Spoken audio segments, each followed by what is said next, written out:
નિખિલ મહેતા, મામલતદાર ઉપલેટા। આજ રોજ સાંજના 6 વાગ્યા આસપાસ તાલુકા કંટ્રોલ રૂમમાં એક ફોન આવેલ કે ઉપલેટા શહેરમાં મચ્છી માર્કેટ નજીક ફળિયા વિસ્તારમાં એક મકાન ધરાશાયી થયું છે। તેથી અમો ફિલ્ડમાં હતા। સ્ટાફે અમને જાણ કરતા હું તાત્કાલિક ઘટના સ્થળે આવવા રવાના થયા। દરમિયાનમાં પોલીસ, પીજીવીસીએલ, આરોગ્ય અને નગરપાલિકાના સ્ટાફને પણ કંટ્રોલ રૂમ ખાતેથી જાણ કરવામાં આવતા તમામ સત્તાતંત્રો તાત્કાલિક ઘટના સ્થળે પહોંચી ગયા છે। અહીંયા એક મકાન ધરાશાયી થઈ બાજુનું એક જે મકાન હતું એની ઉપર એનો કાટમાળ પડ્યો।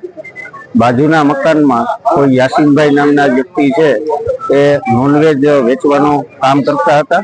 ત્યાં નોનવેજ ખરીદવા માટે બે બહેનો આવેલા હતા, જેમાં એક બેનને ઈજાગ્રસ્ત અવસ્થામાં સ્થાનિક તંત્ર અને સ્વયંસેવકોએ તાત્કાલિક કાઢી અને હોસ્પિટલ ખાતે રવાના કરેલ।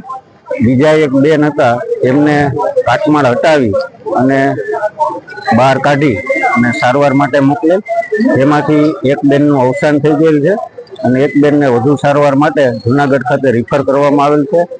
હાલ સ્થાનિક વહીવટી તંત્ર, એનડીઆરએફ અને સ્વયંસેવકોની મદદથી જોખમી કાટમાળ હટાવવાની કામગીરી ચાલુ છે।